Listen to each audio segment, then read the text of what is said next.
Hey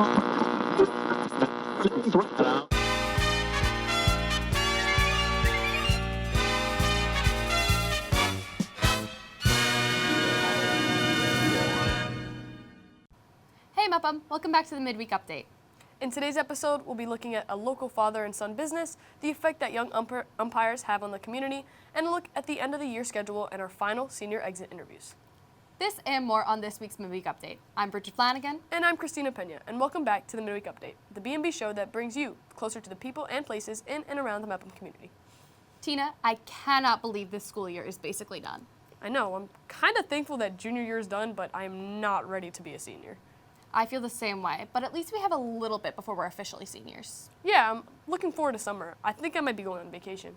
Okay, well, speaking of that, I think that might be what Hot Tickets is on this week. My name is Elvis Longo. My name is Hussein Jaffrey. I think the best place to vacation this summer is Daytona Beach in Florida because they have super nice beaches. They have really nice beaches, and they have Buc-ee's, which is like a really big gas station with a bunch of... So I think that that's the best place to vacation. I think it is Italy because they have like magnificent sights and the weather is beautiful and then the food is also really good there. I've never been to Italy, so I can't tell you if it's better, but I will say Buc-ee's is really cool and Florida's really cool and there's a lot of fun stuff to do. And yeah. That's literally all I have. The weather's really nice in Florida, actually. It's very nice. It's like weird though, because sometimes it'll just like start raining for like 10 minutes, like a lot, and then it'll just stop. Nothing. You have nothing to do with this decision. Where are you going? Vincent, we can't live. So that sucks. But otherwise, Florida's really lit. Disney's cool. I like Disney. They're actually shutting down the best Disney ride though.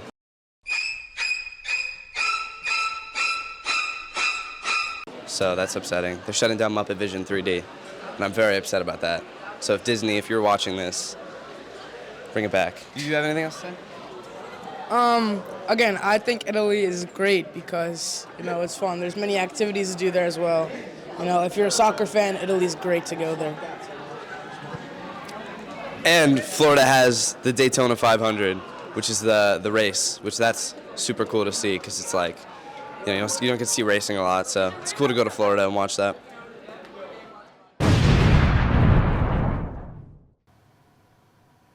Okay, well, now I'm looking forward to summer even more.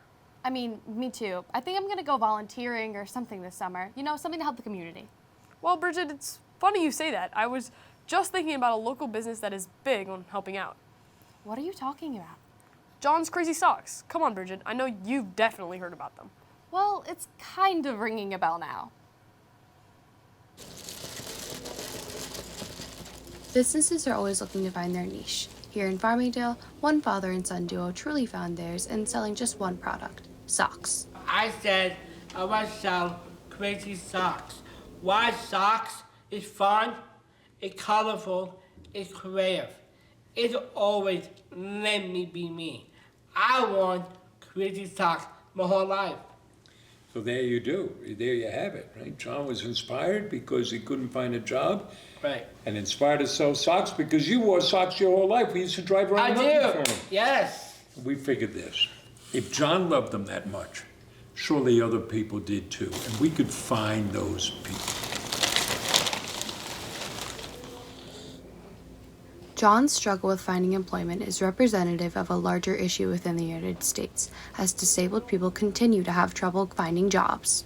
Only 1 in 5 people with a disability are employed in this country. It's an awful situation. We have heard from about a dozen different businesses that they started because they saw John started his business. It helps schools and social service agencies as they train and try to place people in jobs. A third way is we've worked with other businesses. We've advised them on how they can hire people, so therefore we create work for other people. So those are benefits to the community. Plus we bring joy.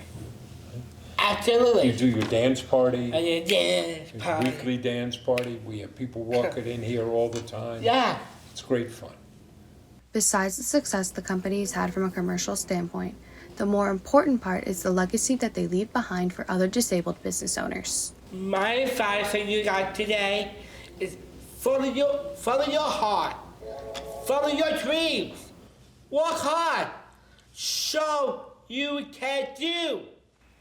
For B&B, I'm Bridget Flanagan.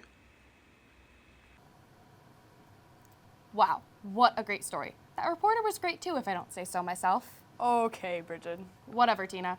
You know what's the one thing I'm gonna miss about spring? I have no idea. The sports. Oh, I know how you feel. I love baseball and softball especially. Me too. Nikki Saraceni actually recently did a story about local youth umpires. Little League baseball and softball players are excited to take the field for the spring season, but the season wouldn't be the same without one vital part of the game, umpires. By having no umpires, it would have to make parents make the calls, which it could be biased calls and not always the right thing to do. And I feel like it wouldn't be as fair as a game. Umpires make a huge impact on the game and face challenges as well as pressure to make the right calls. In the North Bellmore-Merrick community, middle and high school students are ready to take on these challenges. I umpire for baseball and softball, and I call the balls and the strikes. And I like to play softball, so I was like I could help out the kids. I would say it's a program that started a few years ago, and I think one of the key reasons to do that was to keep the kids engaged in the community and they become role models. Yeah, I feel like the kids see me, a high schooler, umpiring the games that maybe they would want to do it when they're older. I think that having high school umpires, especially at the Little League level, is very helpful for young athletes, particularly because they're seeing how these high school athletes who are more mature and developed interact with players of their own age. They're learning from them, they're learning maturity. Some players, parents, and coaches may worry about having younger umpires since they don't have as much experience. However, there are still benefits to having students umpire games in the community. It grows the game in a respect manner, and it grows the community saying, hey, when you're 12 years old and you age out, you can continue to see your families and see your friends and give back as well. I know when I was a kid, and we did have some students umpiring as well as some older men, I felt more comfortable playing with them because they were maybe kids that I had seen in the hallways. They were closer to my age, and in the mind of a young child, you might be intimidated by the older gentleman behind you that played, or the older gentleman in the field. It does feel a little different because usually you're used to having older umpires, adult umpires. But I think that with the right training and everything, they're all the same, and I think it would all play out the same. Even in the major leagues, umpires make mistakes, but allowing kids to start umpiring at a younger age gives them the experience that they need to make the most accurate calls possible. For B&B, I'm Nikki Saraceni. Well, now I wish I played softball. Sorry, Tina, but I think it's a little late for that one. But it's not too late for one last sports report. Oh, wait, the final sports report?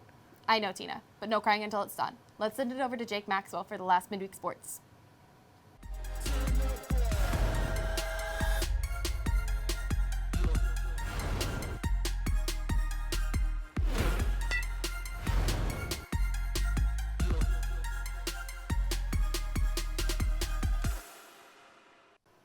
Spring sports are officially over at Metham High School, and congratulations to all athletes on great seasons. Over in the professional sports world, the Panthers and Oilers are battling out a rematch of last year's Stanley Cup, and the Oilers are looking for revenge and McDavid's first cup. In the NBA, the Pacers sadly eliminated my favorite team, the New York Knicks, so the Pacers and Thunder are going to be facing off in the NBA Finals. The MLB is getting close to the halfway point of the season, and the Mets and the Yankees are both in first place of their respective divisions. They will try and keep that going and hopefully make a deep run into the playoffs. For B&B, I've been Jake Maxwell. That's your midweek sports report. Thanks, Jake. I can't believe how fast the spring season went. I know, just like our time with this year's seniors. Oh, don't even remind me. Sorry, Tina, but it is about that point in this episode. Today, we have our final two B&B seniors joining us, Basilia Mikhail and Ryan Marr. Thank you guys for being here. Thank you so much for having us. First question is for Ryan. What impact has B&B had on you personally? B&B had a huge impact on me personally. Not only has it led to me creating so many friendships and a family pretty much, but it's also paved the way for what I want to do in the future. It's paved the way to that end goal of where I want to be, which is a head exec of a news network. And it's gotten me a scholarship going into the University of Georgia, and it's got me a whole bunch of different things, and it's paved so many pathways, and I couldn't be more grateful for it. Second is for Basilia. What was the best part of your experience in B&B? I would say the best part of my experience in B&B was definitely the community that it gave me. This is something I don't think I would have ever gotten in my 4 years of high school if I wasn't in B&B. I made friends and I met people that I never would have met, and I just got to, like, the camaraderie that it builds around here is something that I don't think I would have gotten in any other club or any other extracurricular, and it's just been great being here for the past 4 years, and I'm really gonna miss this whole community.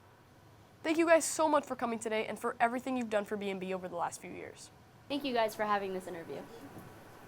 Good luck to the both of you in college. Big things can be expected from the both of you. Wow, I cannot believe they're leaving. No, really. I was in denial last week when it was senior skip day, but it feels really real now.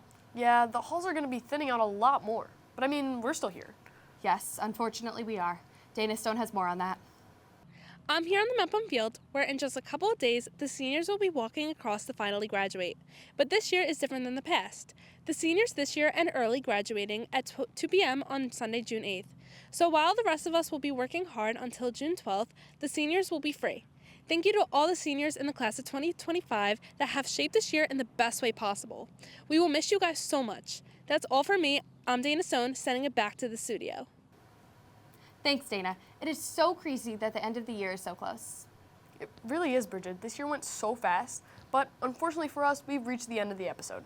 The next time you see us on Midweek Update, we'll be seniors. So make sure to tune in next fall for more new stories from around the Bellmore-Merrick Central High School District to bring you inside the parts of the community we don't always get to see. Until then, I'm Christina Pena.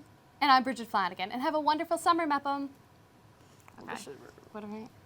Gear shift! Okay. Happy dance. No? No. No. Not happy Tina, dance. do your happy dance. That's enough. Can I leave? Bye, Midweek.